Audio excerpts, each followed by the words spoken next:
Hello, and welcome to English Lessons with Inlingua Vancouver. My name is Brodie, and today I'm going to be talking about separable and inseparable phrasal verbs. First, let's talk about separable. With a separable phrasal verb, the two elements of a phrasal verb can have the object in the middle or between or at the end. So if we remember, our phrasal verb, such as get out, right? These are the elements. Get, our verb, plus the out, the preposition.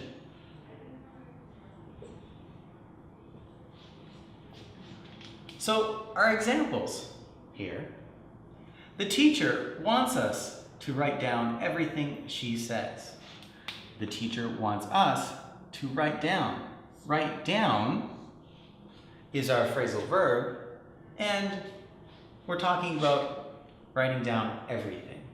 So we've put the phrasal verb together, and everything is at the end. Everything she says is at the end.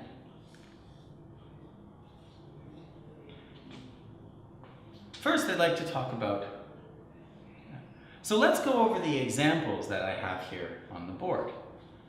The teacher wants us to write down everything she says.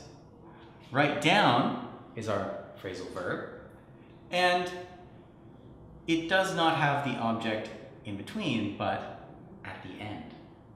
In our second example, the teacher wants us to write everything she says, so I've put the object in between and down. The teacher wants us to write everything she says down. In my second example, I'm using the phrasal verb pick up, which means to get something or buy something before you go home. Please pick up some milk and eggs from the store after work. So our objects are milk and eggs, and they come after pick up. But in our second version of this sentence, please pick some milk and eggs up from the store after work. So I have separated pick and up and put our object in the middle.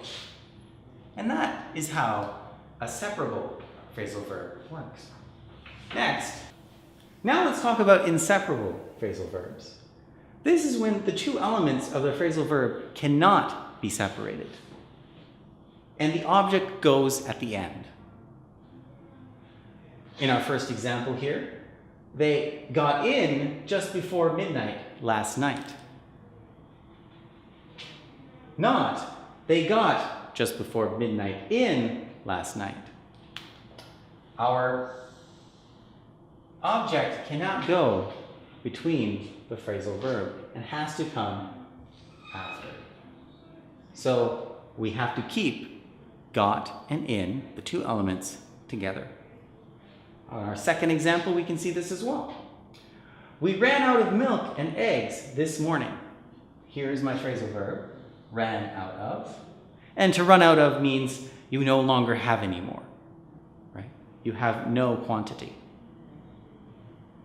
And you wouldn't be able to say, we ran milk and eggs out of this morning. So this cannot go in the middle and has to go after out of. So there you have it, separable and inseparable phrasal verbs. Thank you very much for watching, and don't forget to subscribe. See you next time.